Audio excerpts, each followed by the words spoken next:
মুসলমান ভাই ও বোনেরা, আপনারা এখন যে ওয়াজখানা শুনবেন মাওলানা নাসিরুল্লাহ চাঁদপুরি সাহেবের সুমধুর কণ্ঠে ধারণকৃত কেয়ামতের মাঠ সম্পর্কে। ওয়াজখানা অডিও ক্যাসেট থেকে ধারণকৃত। রেকর্ডিং পরিচালনায় Mamun recording studio, micro stand, Nageshwari, Kurigram.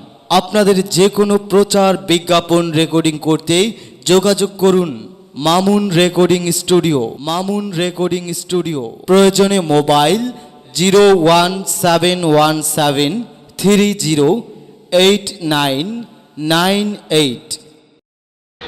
أعوذ بالله من الشيطان الرجيم. بسم الله الرحمن الرحيم.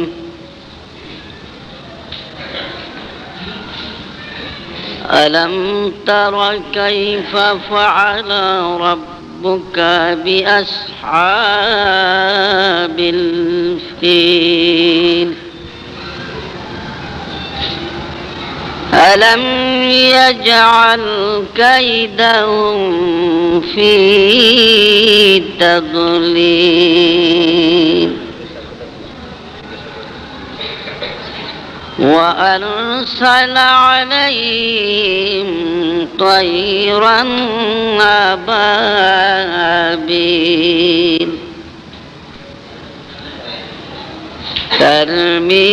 ترميهم بحجارة من سجيل فجعلهم كعصف مأكول. صدق الله العظيم. وبلغنا رسولنا الكريم. صلوا عليه وسلموا تسليما. الله زاد محمدا تعظيما. صلى الله على محمد صلى الله عليه وسلم. صلى الله على محمد صلى الله عليه وسلم. صلى الله على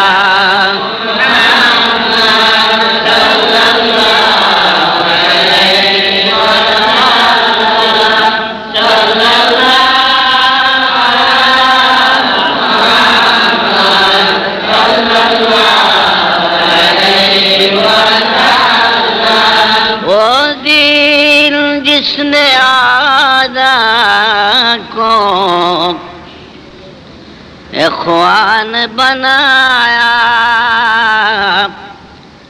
वो होश और बहाम को इंसान बनाया. सल्लल्लाहु अलैहि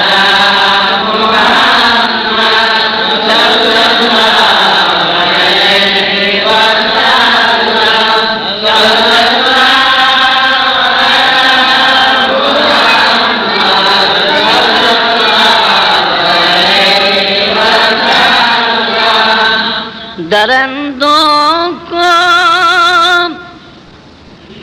गमखार दौरा बनाया, गदियों को आलम का सुल्तान बनाया. सल्लल्लाहु अलैहि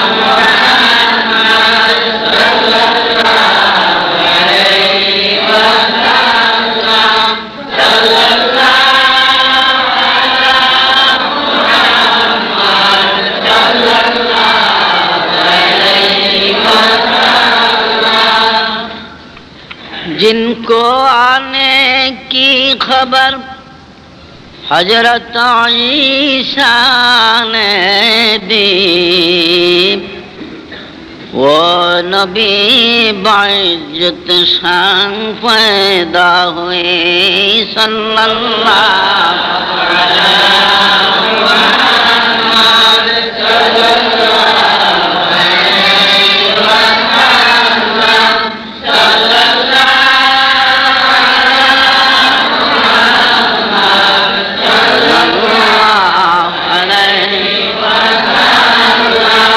بلغ العلا بكماله كشف الدجى بجماله حصلت جميع خصاله صلوا عليه बुत सनम खानों में कहते हैं कि मुसलमान गए है खुशी उनको के काबे के निगहबान गए बलगल उला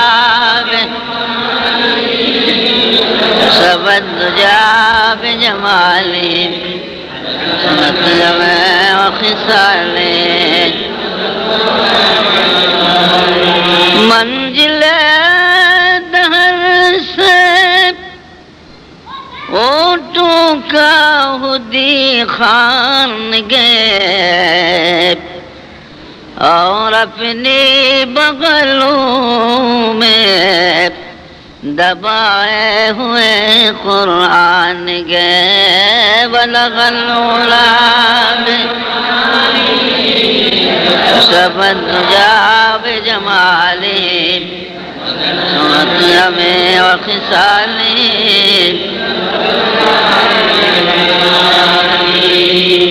আলহামদুলিল্লাহ মহান আল্লাহর দরবারে লাখো কোটি শুকরিয়া যে মহান আল্লাহ আমাদেরকে মানুষ বানাইছেন সবাই বলে আলহামদুলিল্লাহ এই পৃথিবীতে আল্লাহর দেওয়া যত নেয়ামত সমস্ত মানুষের জন্য বাস গাড়িতে চড়ে মানুষ জাহাজ নৌকাতে চড়ে মানুষ উড়োজাহাজে চলে মানুষ দুনিয়ার যত আরাম আয়াস মানুষের দুনিয়ার যত ভালো সুখাদ্য সব মানুষের দুনিয়ার ভোগ বিলাস হীরা স্বর্ণ রূপা যত কিছু আছে সবই মানুষের জন্য আর মানুষ ছাড়া এই পৃথিবীতে যা কিছু আছে সবই মানুষের খাদেম মানুষের গোলাম বিরাট একটা হাতি তাও মানুষের গোলামি করে বড় বড় জীব জানোয়ার মানুষের গোলামি করে জিন পরীরা মানুষের গোলামি করে ফেরেশতারাও মানুষের গোলামি করে সবাই মানুষের গোলাম মানুষ শুধু একমাত্র আল্লাহর গোলামি করবে এই জন্য আল্লাহ মানুষ বানাইছেন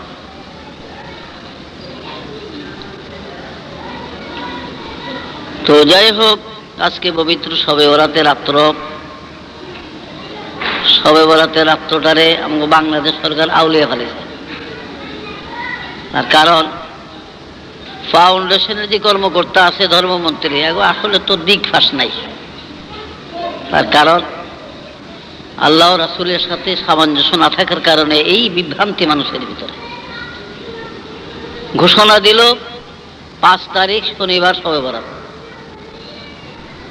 তাদের 2-1 দিন অপেক্ষা করে তারা ঘোষণা দিত আরো একদিন অপেক্ষা করতো কোথাও থেকে কোনো খবর আসে কিনা এখন সিলেটে চাঁদ দেখছে সেখানে বিরাট আন্দোলন শেষ পর্যন্ত ঘোষণা দিল আজকে শবে বরাত 1 তারিখে দিছে আবার আজকে প্যাস লাগছে না বেক মৌলবীকেও প্যাস লাগছে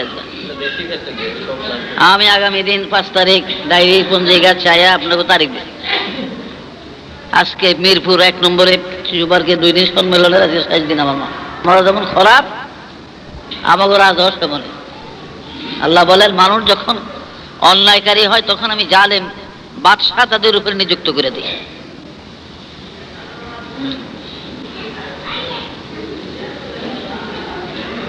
আমরা মুসলমান আমরা দেখি না তথাপি আল্লাহকে বিশ্বাস করি নবীজিকে আমরা দেখি না বহু দূরে আমাদের নবীজির দেশ কোরআন ও হাদিসের মাধ্যমে আলেমদের মাধ্যমে পীর বুজুর্গানে দ্বীনের মাধ্যমে নবীজির কথা শুই না রাসূলের একটা দুঃখের কাহিনী শুনলে আমাদের চোখ দিয়ে পানি পড়ে, আমাদের মহব্বত লাগে। আমাদের নিজস্ব অনেক আত্মীয় স্বজনের দুঃখের কথা শুনলেও আমাদের মন গলে না, আমাদের চোখে পানি আসে না। কিন্তু নবী করিম সাল্লাল্লাহু আলাইহি সাল্লামের দুঃখের কথা, জঙ্গে উহুদের দান্দার শহীদের কথা, তায়েফের কষ্টের কথা, যে কোনো একটা ব্যথার কথা মুসলমানদের কানে আসলে, চাই সে নামাজি হোক আর বেনামাজি হোক, যদি সে মোমেন হয়, মোমেন বুঝেন তো, লা ইলাহা ইল্লাল্লাহু মুহাম্মাদুর রাসূলুল্লাহ, আল্লাহ ছাড়া কোনো উপাস্য নাই, কোনো মাবুদ নাই, মুহাম্মদ সাল্লাল্লাহু আলাইহি ওয়াসাল্লাম আল্লাহর নবী, এই বিশ্বাস যার আছে সে মোমেন। আল্লাহ নামাজ পড়া করো, নামাজ রোজা করলে সেটা হলো অন্য জিনিস, সেটা হলো মুসলমানি কায়েম করা। মোমেন হওয়ার পরে বাকি আল্লাহ রাসূলের হুকুম পালন করলে মুসলমানি কায়েম হয়। মোমেন কিন্তু সরাসরি বেহেশতে যাবে না, মোমেনও বেহেশতে যাবে আখের আঞ্জাম, শেষ টাইমে যদি ইমানটা মুক্ত থাকে যে এক আল্লাহ ছাড়া কেউ নাই, মুহাম্মদ সাল্লাল্লাহু আলাইহি ওয়াসাল্লাম আল্লাহর নবী, এই বিশ্বাস একিন যদি থাকে সে বেহেশতে যাবে, কিন্তু শাস্তি ভোগ করতে হবে। এক ওয়াক্ত নামাজের জন্য 2,88,00,000 বছর, একটা রোজার জন্য 7,000 বছর, একটা কবিরা গুনার জন্য 7,000 বছর, একটা ফরজ তরক করার জন্য, আল্লাহর ফরজ তরক করার জন্য, এক একটা ফরজ তরক করার জন্য তাকে কমপক্ষে 70,000 বছর, এইভাবে দোজখের শাস্তি ভোগ করার পরেও মোমেন বেহেশতে যাবে, বলেন আলহামদুলিল্লাহ। কিন্তু মুমিন না যারা, যারা ঈমান আনে নাই, ইহুদ নাসারা খ্রিস্টান বৌদ্ধ হিন্দু আর্য অনার্য, তারা কিন্তু জান্নাতে যাবে না। মুমিন বহু শাস্তি ভোগ করার পরেও সে আখের আঞ্জাম এক সময় বেহেশত পাবে। কাজে এই কিসিমের মুমিন যারা না রিক্সা চালায়, এই খাতাল বেতাল ভালো খারাপ সবখানে চলে, এই লোকও যখন আমার নবীজির একটা বেদনা দুঃখ দন্যের কথা কান পাইতে শুনে, দেখা গেছে এই লোকটার চোখেও পানি আসে। কেন? তার একটা ঈমান আছে, সে মোমেন এই হিসাবে। অথচ নবীজি কত দূর দেশের মানুষ, হ্যাঁ, আমরা তাকে জীবনে দেখি না, আমাদের ভাষার সাথেও মিল নাই, অথচ তিনি সারা বিশ্বের, সারা মখলুকাতের নবী, আল্লাহ তাকে বানিয়ে দিয়েছে। সুবহানাল্লাহ। যে রাসূলের কত শান। আমি মদিনা মুনাওয়ারাতে মক্কা মুআজ্জমাতে হজ উপলক্ষে 2 বার গেছি মাত্র, কারণ আমি থাকতাম জেরুজালেমে বাইতুল মুকাদ্দাস। তো বাইতুল মুকাদ্দাস ইউনিভার্সিটিতে ভর্তি হওয়ার আগে দামেস্ক একটা কোম্পানিতে কয়েকদিন চাকরি করছিলাম, প্রায় 1 বছরের মতো। ইয়ারমুক ট্রান্সপোর্ট কোম্পানি, একটা কোম্পানিতে, এই কোম্পানি প্রতি বছর 10 জন করে লোক হজ করাইতো তার নিজের টাকা দিয়ে, লটারির মাধ্যমে। কোম্পানির যারা কর্মচারী সবার নাম দিত, লটারি উঠতো 10 জনের জন্য মাত্র। আল্লাহর কি হিকমত! 67-65 আমি চাকরিতে ঢুকলাম।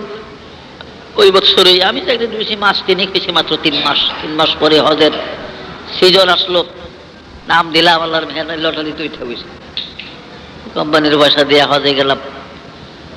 তো কথাটা ছিল এই, বাবে জিবরাইলে যখন বসতাম বিকালের দিকে, মাঝে মাঝে একটা দৃশ্য দেখতাম। মদিনার থেকে উত্তর পূর্ব দিকে উহুদের পাহাড়, উহুদের পাহাড়ের থেকে দক্ষিণ পূর্ব দিকে হলো জুল হালিফা। এখানে অনেক বাগান, খেজুরের, আপেলের, কমলার, লেবুর, বিভিন্ন বাগান। এখানে অনেক কবুতর, অনেক পাখি, আবাবিল, হুদহুদ পাখি, বিভিন্ন পাখির এখানে বসবাস করে। প্রতিদিন আসরের পর মাগরিবের আগে জুল হালিফার থেকে পাখিগুলা উহুদের উপর দিয়া উড়িয়া উড়িয়া মদিনা শরীফের দিকে আসতো, হেরেমের দিকে। আর ওই পাখিগুলি বাবে জিবরাইল পার হইয়া আমার নবীজি রওজামুখী যখন চলত, প্রথম মনে করতাম বুঝি পাখিগুলি আল্লাহর হাবিবের রওজার উপর দিয়া উড়ে যাবে। কিন্তু নবীজি রওজায় পাকের কাছাকাছি আসলে পাখিগুলা তাদের ডান দিকের পাখাটা একটু নিচা করিয়া পশ্চিম দিক দিয়া ঘুরিয়া পাখিগুলা দক্ষিণ দিকে উড়িয়া যাইত। একদিন ওরা সুলেরাও যার উপর যে একটা পাখি উড়ে না। সুবহানাল্লাহ। আমার নবীজিকে কত ভালোবাসে, কত তাজিম করে।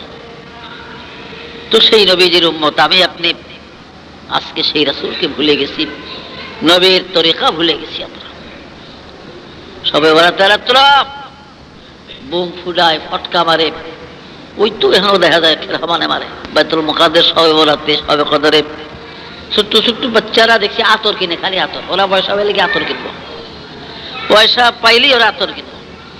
আতর আইনা নিজে লাগাইবো, যারে পাইবো হেরে লাগাইবো, মসজিদও ঘষবো, শরীরও লাগাইবো, কাপড়ও লাগাইবো, বাস 5 টাকার আতর শেষ, আবার কিনবো।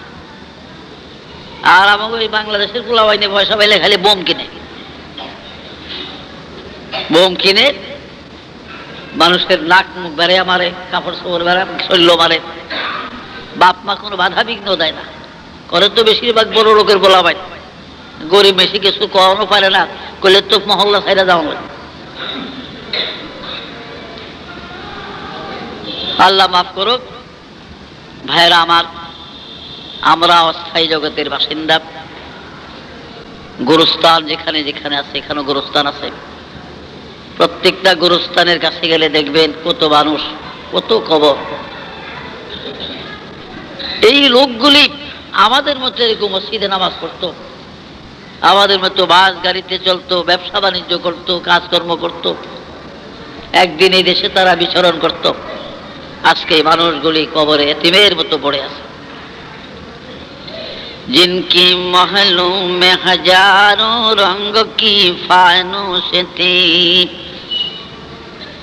जिनकी महलों में हजारों रंग की फानूस थी, झारों की कब्र पड़ है और निशा बाकी नहीं, झारों की कब्र पड़ है और निशा बाकी नहीं।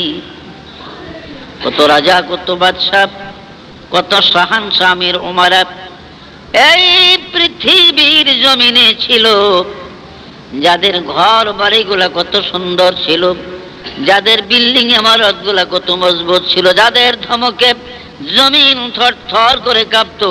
আজকে তাদের কবরের উপরে গরু ছাগলে ঘাস খায়, কবর থেকে তাদের খেদাইবার শক্তি নাই। তো ভাইরা আমার, আমরাও একদিন এই দুনিয়া ছেড়ে চলে যাব। বাড়ি ঘর এভাবেই থাকবে। ये चमनियों ही रहेगी और हजारों बुलबुलें, ये चमनियों ही रहेगी और हजारों बुलबुलें, अपनी अपनी बोलियां सब बोल कर उड़ जाएगा, अपने अपनी बोलियां सब बोल कर उड़ जाएगा। এই দুনিয়ার বাগান এভাবেই সাজানো থাকবে, কিন্তু বাগানের মালি বদলাইব, বাগানের বুলবুল বদলাইব। মসজিদ থাকবে, কমিটি বদলাবে, ইমাম বদলাইব, মুয়াজ্জিন বদলাইব, কি বলেন ঠিক না? কিন্তু আজান একরকমই হবে কিয়ামত পর্যন্ত। আজান বদলাইব, আজানের আওয়াজ, আজানের নিয়ম বদলাইতো না। এই মেহরাবে কিয়ামত পর্যন্ত, এই মেহরাবে কত ইমাম দাঁড়াবে, কত ইমাম দাঁড়াইব এই মেহরাবে। হ্যাঁ, কয়েক কিছু ইমাম তো গেছে, ও গিয়ে বিদায় হয়ে গেছে, কবর হয়ে গেল গেছে, বিদায় হয়ে গেল গেছে। সুতরাং ভাইয়েরা আমার, যেই দুনিয়ার জন্য আজ আমি আপনি পেরেশান, যে দুনিয়ার জন্য আজ আমি আপনি সব কিছু নামাজ রোজা ইবাদত আল্লাহ রাসূলের বিধান ছেড়ে দিয়েছি আমরা, কিন্তু আসলে হাকিকতে এই দুনিয়াকে আমি আপনি যতই ভালোবাসি, দুনিয়া কিন্তু আমাদেরকে ভালোবাসে না। আমরা দুনিয়ারে যতই ভালোবাসি, দুনিয়া আমাদেরকে কোনোদিন ভালোবাসে না। যদি দুনিয়া মানুষকে ভালোবাসতো, তাইলে মানুষ দুনিয়া থেকে বিদায় হতো না।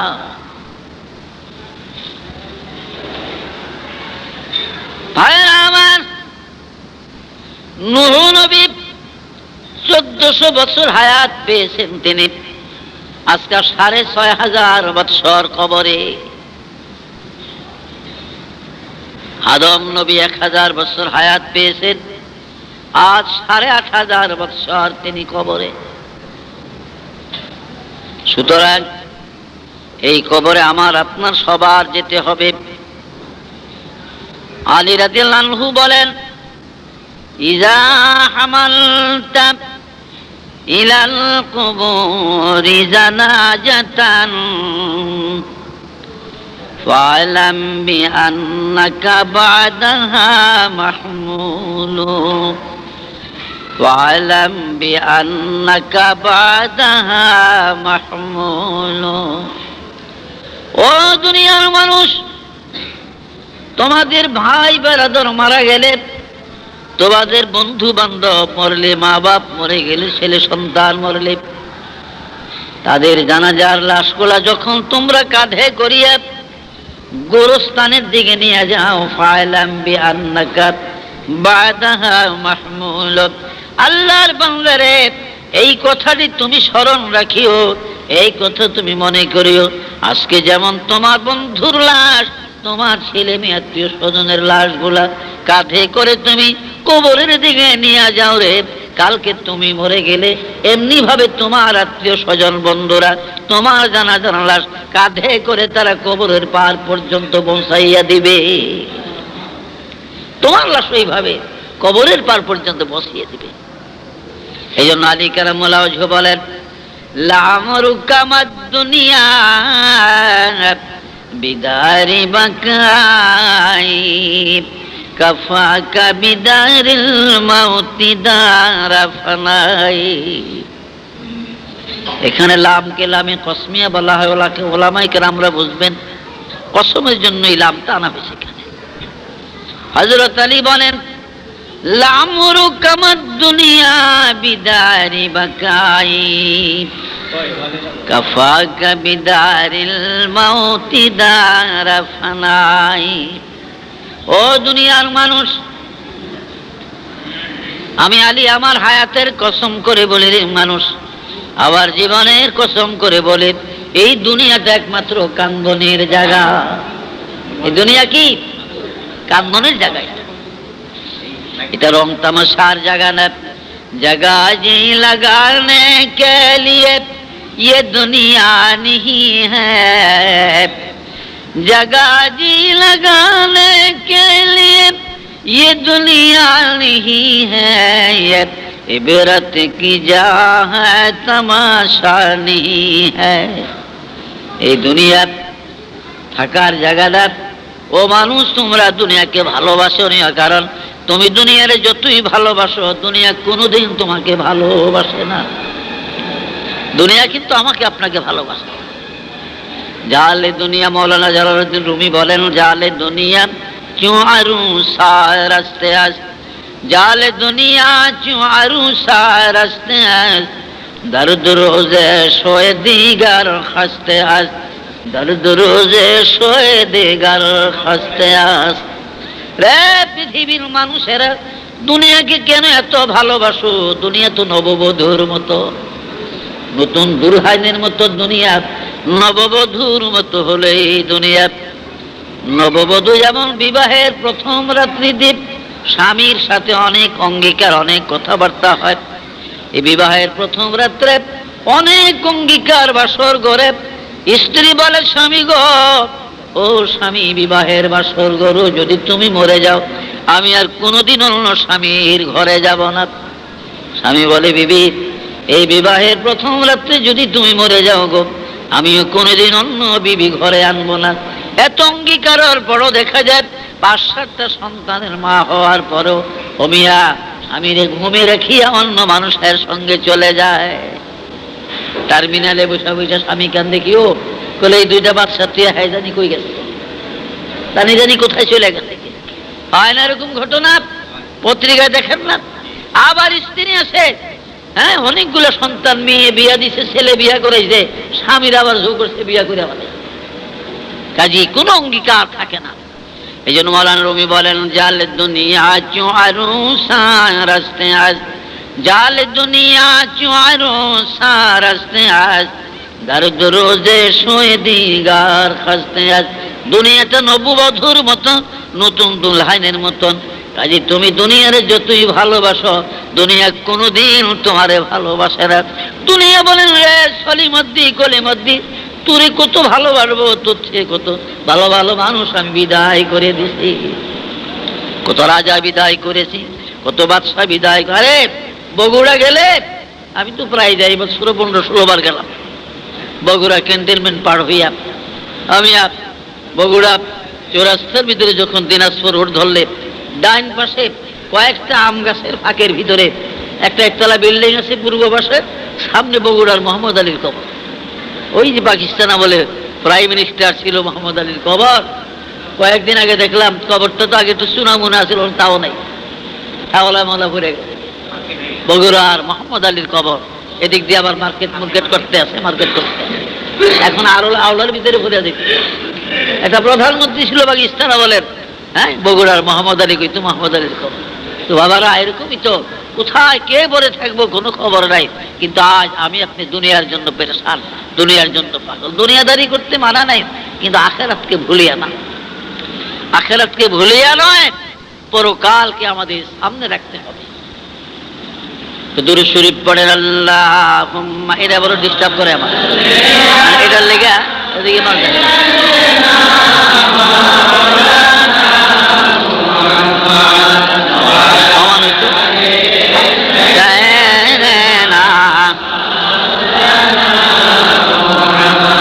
আল্লাহুম্মা সাল্লি আলা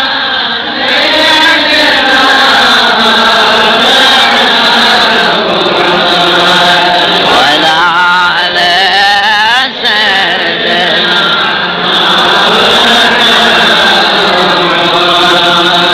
আহারে মদিনাবাসী, ধন্য তোদের জীবন, তোদের মাঝে ঘুমিয়ে আসেন দোজাহানের মহাজন। আল্লাহুম্মা সাল্লি আলা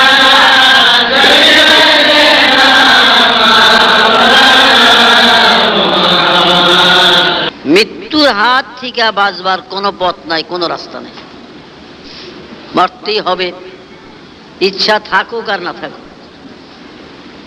আমার আপনার ইচ্ছা থাকলেও মরণ আসবে, না থাকলেও মৃত্যু আসবে, পলাইবার কোনো পথ নেই।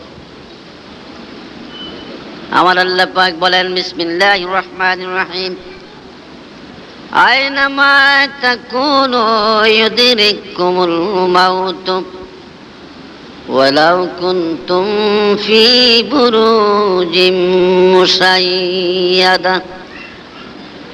আল্লাহ বলেন, এরই বাংলা, মৃত্যুর ভয়ে, মৌতের ডরে তুমি দুনিয়ার যেখানেই থাকো না কেন, যথায় লুকাও না কেন, শামের বাদশা আব্রাহার মতো যদি শক্ত লোহার মজবুত সিন্দুকের মধ্যে লুকাও, আমার আজরাইল তোমাকে ওই সিন্দুক থেকে ধরে নিবে, এই দুনিয়ার জমিনে থাকতে দিবে না, কোথাও পলাইবার পথ নাই। সাদা মর্দে सस्त गाय है दर रसीद बरसरे आदल सुलाइमानी दबित। মসনবী শরীফে আছে, একদিন শাস্ত্রের নামাজের সময়, শাস্ত্র বুঝেন তো, বেলা 9-10টার দিকে, ফজরের পরে বেলা উঠলে পরে ইশরাক, আর মাগরিবের পরে সুন্নত 2 রাকাত, সুন্নতের পরে 6 রাকাত আওয়াবিন। এটা বুজুর্গ আলে দিনদার, তো বুজুর্গানে দিন না এক মুসলমানে পড়লেই উপকার হয়, সওয়াব আছে। তো সেলসেলাভুক্ত যারা তারাই আমল করে বেশি। আর 9টা-10টার সময় পড়া হয়, এটাকে শাস্ত্রের নামাজ হয়, 12টার আগ পর্যন্ত। ঠিক এই শাস্ত্রের সময় একটা লোক কম্পিত ভাবে কাঁপতে কাঁপতে হযরত সুলাইমান নবীর দরবারে হাজির। সুলাইমান আলাইহিস সালাম জিজ্ঞাসা করে, কি হয়েছে তোমার? লোকটি বলে, হুজুর, এই মাত্র কিছুক্ষণ পূর্বে আমার ঘরের দরজার সামনে এমন একটি লোক আমি দেখলাম, তার মাথাটা আকাশের সঙ্গে দুইটা পাও তার জমিনের উপরে, পাহাড়ের মতো বড় বড় দুই চক্ষু তার। একবার শুধু আমার দিকে তাকাইছে। সুলাইমান নবী গো, এমন ভয় আমি পেয়েছি, এমন কম্পন আমার এসেছে, আমার কম্পন এমন ভাবে এসেছে, আমি আপনার কাছে দৌড়াই এসেছি। এ সুলাইমান, আমার মন বলে গো, ওই ব্যক্তি বোধ হয় মালাকুল মউত আজরাইল ছাড়া আর কেউ হবে না। জিন পড়ি দাও, দানব আপনার বাধ্য, বাতাস আপনার বাধ্যগত চাই, বাতাসের দ্বারাই হোক, জিন পড়িদের মাধ্যমেই হোক, এই বাইতুল মুকাদ্দাসে অনেক দূরে, বহু দূরে কোনো এক নির্জুম নিরালা জায়গায় নিয়ে আমাকে রেখে দেন, যেন আজরাইল আমাকে আর খুঁজিয়া না পায়। আজরাইল যে আমাকে তালাশ করে না পায়, এমন একটা জায়গায় নিয়ে আমাকে রাখে। সুলাইমান আলাইহিস সালাম বাতাসকে হুকুম করলেন, বাতাসেরে যা, এই মুহূর্তে আল্লাহর এই বান্দাটাকে উড়াইয়া নিয়ে যাব। এখান থেকে উড়াইয়া নিয়ে হিন্দুস্তানের মধ্যে সমনাথের একটা জঙ্গল আছে, ৬,০০০ মাইল বাইতুল মুকাদ্দাস থেকে। হিন্দুস্তানের মধ্যে সমনাথের একটা জঙ্গল, ওই সমনাথের নিরালা জঙ্গলের মধ্যে নিয়ে এই মানুষটিকে রেখে আয়, তার ভয় কমবে। বাতাস মুহূর্তের মধ্যে উড়াইয়া নিয়ে হিন্দুস্তানের সমনাথের জঙ্গলে তারে রাখে। বাইতুল মুকাদ্দাস থেকে কত দূর? ৬,০০০ মাইলের রাস্তা, ৬,০০০ মাইল। এখন সমনাথের জঙ্গলে যখন রাখছে, একটু সুস্থির হইয়া সোজা হইয়া লোকটা বসছে, বৈশাখ বলে যে যা হোক, বাঁচলাম মৌতের থেকে, মৃত্যুর হাত থেকে বাঁচলাম বইলা যেই সোজা হইয়া চাইছে, দেখে যে ওই লোক তার সামনে দাঁড়িয়ে আছে। যার ডরে, যার ভয়ে এই ৬,০০০ মাইল দূরে আসলো, ঠিক ওই লোকটি, ওই মূর্তিটি তার সামনে দাঁড়ানো। দুই চোখের পানি ছেড়ে দিয়েছে। রে বাংলো, আমি তো তোমার মূর্তি দেখে, তোমার রূপ দেখে আমি ভয় পেয়েছি।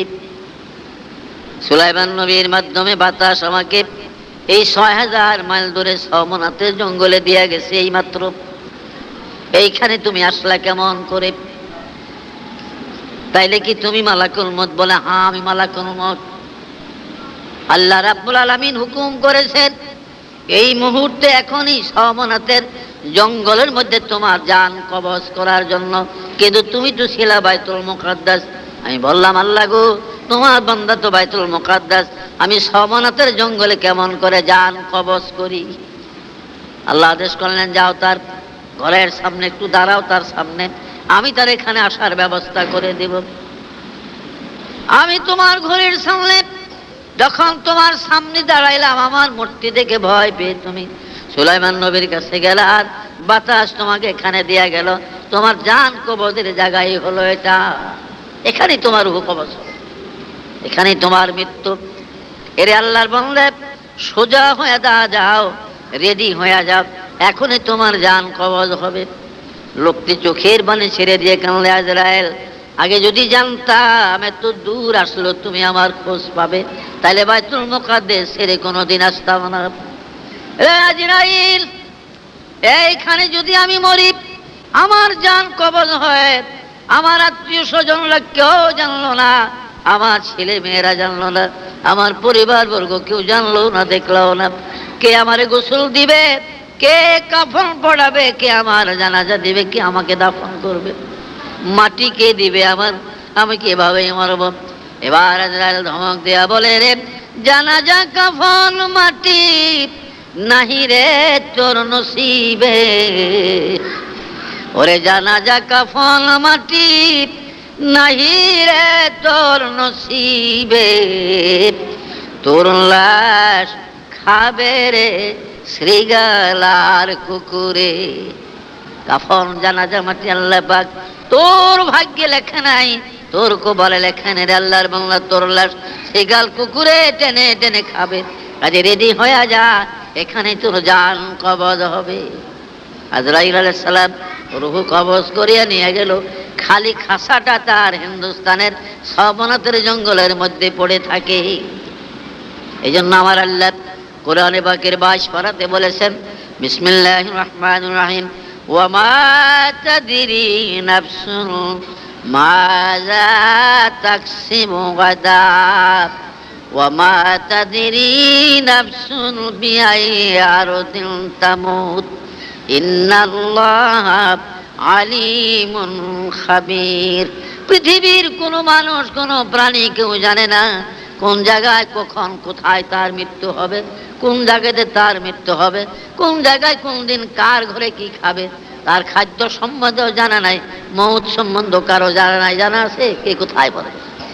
আজ থেকে বোধহয় বছর 3-4 আগে, 3 বছর কি 4 বছর আগে চট্টগ্রাম চাকরি করত। বাড়ির থেকে টেলিফোন গেছে যে তোমার নতুন ছেলে হয়েছে। 2 দিন আগে টেলিফোন পাইয়া 2 দিনের ছুটি লইয়া, ছেলের বয়স বোধ তখন 4 দিন, 4 দিনের দিনে বোধ আসলাম। চট্টগ্রাম থেকে আছি টাঙ্গাইল রোড লাইমা, ওইখান থেকে আবার বেবি দিয়া নাকি দিয়া রানী মহল নামলো। এই লাইমা রাস্তা ক্রস করবো, একটা ট্রাকে চাপা দিয়ে তার সাথে সাথে আর ঘরে যাওয়া হলো না। এখান থেকে মেডিকেলে নিয়ে গেল না, রাস্তায় মরে গেছে। সন্তান নবজাত শিশুকে আর দেখা হলো না, স্ত্রীর সাথে দেখা হলো না।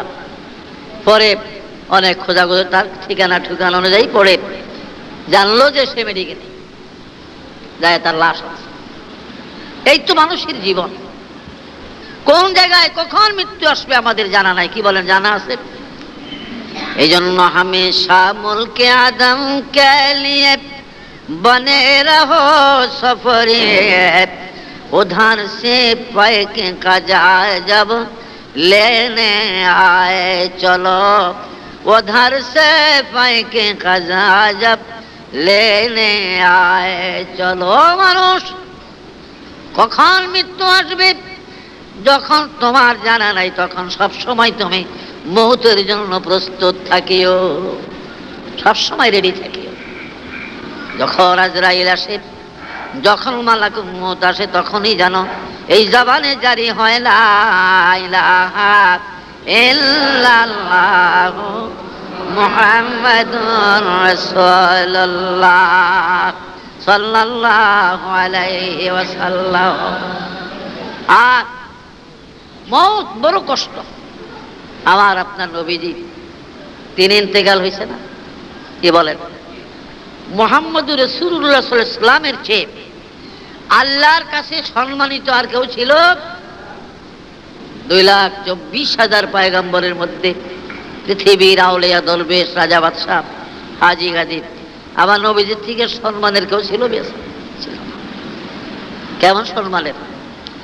এই দুনিয়া বানাইছে তো মুহাম্মদ সাল্লাল্লাহু আলাইহি ওয়াসাল্লামের উসিলায়, নূরে মুহাম্মদীর আলোর দ্বারাই পৃথিবী সৃষ্টি। বলে সুবহানাল্লাহ। মুহাম্মদী নূরের আলো দ্বারা দুনিয়া বানাইছে। নূরে মুহাম্মদের আলো দিয়া চন্দ্র সূর্য হয়েছে, নূরে মুহাম্মদের আলো দিয়া জান্নাত হয়েছে, সব কিছু হয়েছে। খুদাদার ইন্তজারে হামদ মানিস, খুদাদার ইন্তজারে হামদ মানিস, মুহাম্মদ চশমে বরায়ে সানানিস, মুহাম্মদ চশমে বরায়ে সানানিস। তাফসীরে জাবেরিতে আছে, তাফসীরে কুতুবের মধ্যে আছে, মওলুদে আরুসের মধ্যে আছে। বাবারা আমার আল্লাহ একা ছিলেন যখন আকাশ ছিল না, জমিন ছিল না, জান্নাত ছিল না, জাহান্নাম ছিল না, আরশ কুরসি কিছুই ছিল না, মানব দানব জিন ফেরেশতা ছিল না, পাহাড় পর্বত নদী নালা অর্থাৎ কিছুই ছিল না। আমার আল্লাহ ছিলেন। আমার আল্লাহ পাক সর্বপ্রথম তিনি বানাইলেন নূরে মুহাম্মদী। বলেন সুবহানাল্লাহ। রাসূল বলেছেন, হুজুর বলেছেন, আউয়ালু মা খালাকাল্লাহু নূরি, আল্লাহ প্রথম আমার নূরকে বানাইছে। বলেন সুবহানাল্লাহ। নূরে মুহাম্মদী আল্লাহ প্রথম বানাইছে। এই নূর বানায়া আল্লাহর কুদরতি হাতের তালুতে 40 লক্ষ বছর রেখেছিলেন। 40 লাখ বছর। ভাইরা, এই মুহাম্মদী নূর আল্লাহর কুদরতি হাতের তালুতে 40 লক্ষ বছর ছিল। 40 লক্ষ বছর পর্যন্ত আমার আল্লাহ মুহাম্মদ নামের জিকির করেছে, ইয়া মুহাম্মদ ইয়া মুহাম্মদ বলে, কিন্তু নূরে মুহাম্মদীর থেকে কোনো সাড়া আসে নাই। তাফসীরে জাবেরিতে লেখে 40 লক্ষ বৎসর পরে আল্লাহর একটা আফসোস আসলো, আরে মোহাম্মদী নূর বানাইয়া হাতের তালুতে রেখে 40 লাখ বছর আমি মোহাম্মদ নামের জিকির করলাম, কিন্তু মোহাম্মদ তো আমাকে একবারও আল্লাহ বলে নাই। এই কুদরতি একটা আফসোস আসে। আল্লাহর কুদরতি চোখের থেকে 2 ফোঁটা পানি মোহাম্মদী নূরের উপরে যখন পড়ে, এবার নূরের জবান খুলে যায়, ইয়া আল্লাহ, ইয়া আল্লাহ বলে এবার মোহাম্মদী নূরের থেকে আওয়াজ আসলো, বলেন সুবহানাল্লাহ। ভাইরা আমার, মিয়ানে আশিক মাশুক কেরাম যে কিরামান কাতিবিরা হাম খবর নেই। ও মিয়া প্রেমিক প্রেমিকা, প্রেমিক বহু কথা বলে, অনেক কিছু জিজ্ঞাসা করে, কিন্তু প্রেমিকার একবারের কথা শুনবার জন্য সে বেকারার থাকে। কি বলেন? ইজাব কবুল যখন হয়, বিবাহ বন্ধন স্বামী স্ত্রীর, এই কবুল কোয়ানোর লেগা ছেলেরে বেশি বেকার থাকানোর লাগে না মেয়েরে? কি বলেন?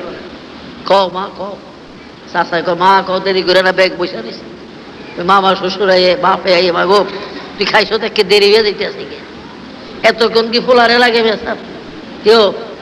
এত কবুল কোয়ানোর লেগে ভতই রাজি হয়ে গেছে, রাস্তাতেই ভরে রাজি, রাস্তা যদি কইতো কবুল কইয়া লাই রাজি হয়।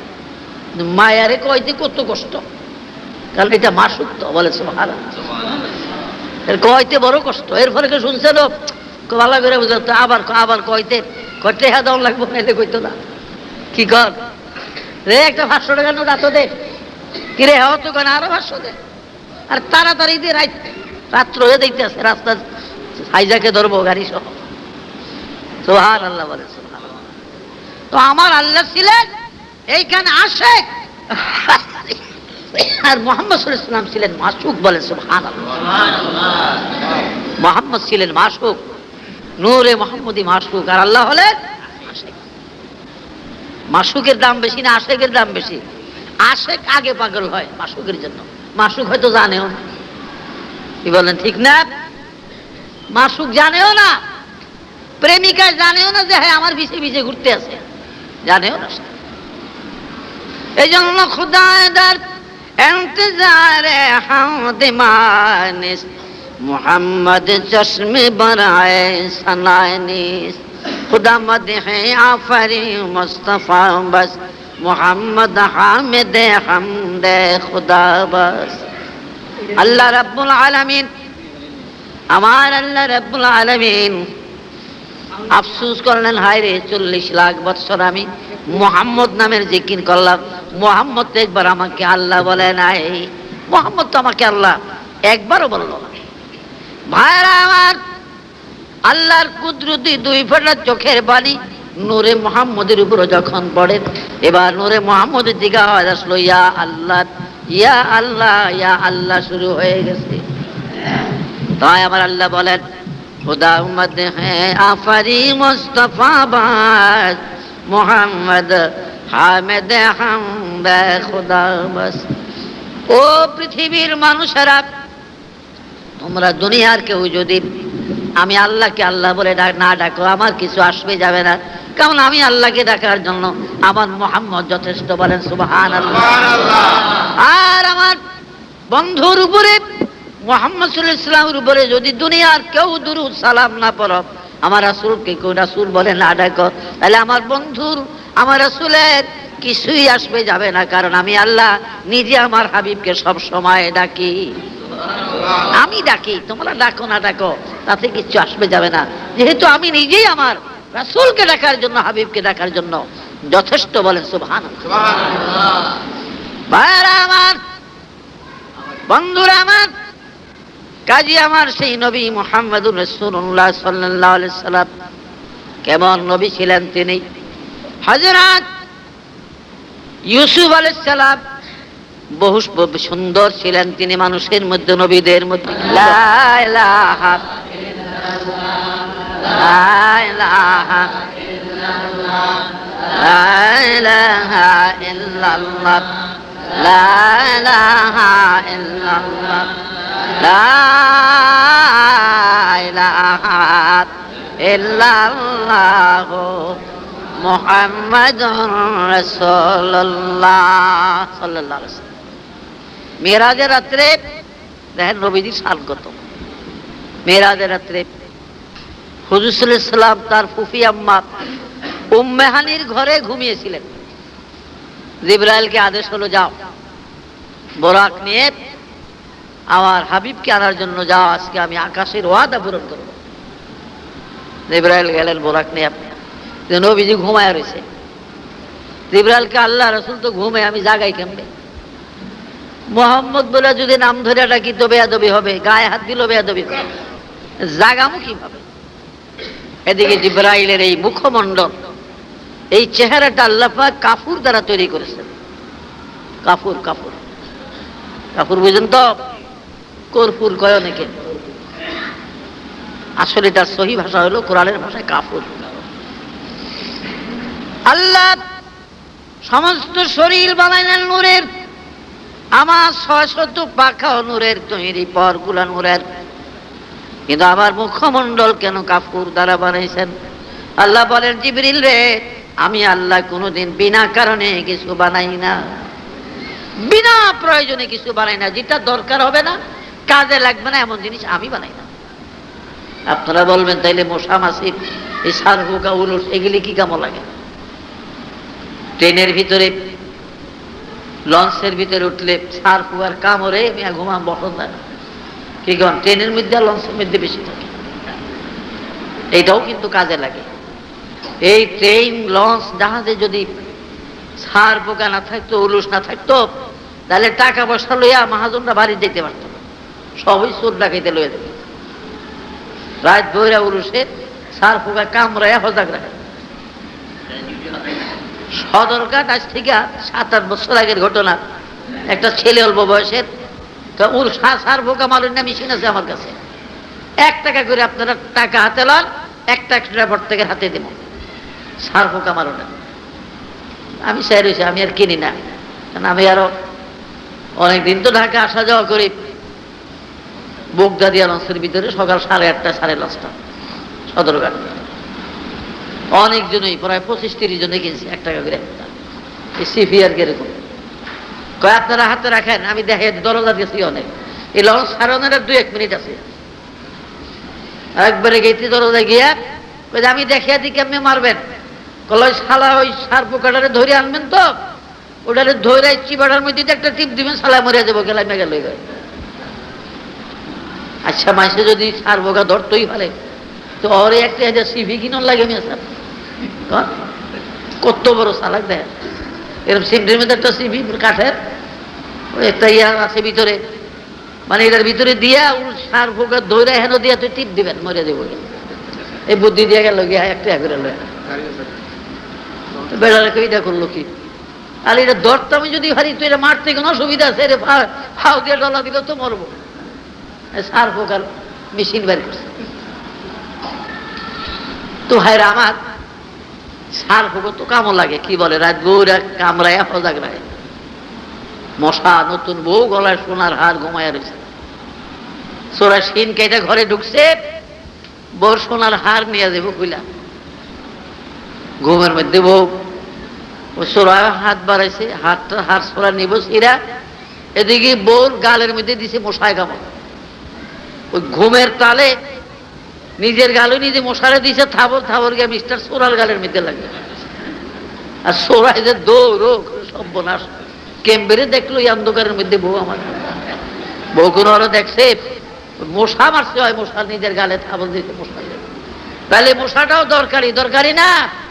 এই মশা না থাকলে এই বউর সোনার হার নিত, তার একটা অন্য পুরুষে তার গায়ে হাত দিত, নিত তো পারলোই না মশার উচিলায়, বরং মাগ না একটা থাবর হয়ে গেল আর সোরায়।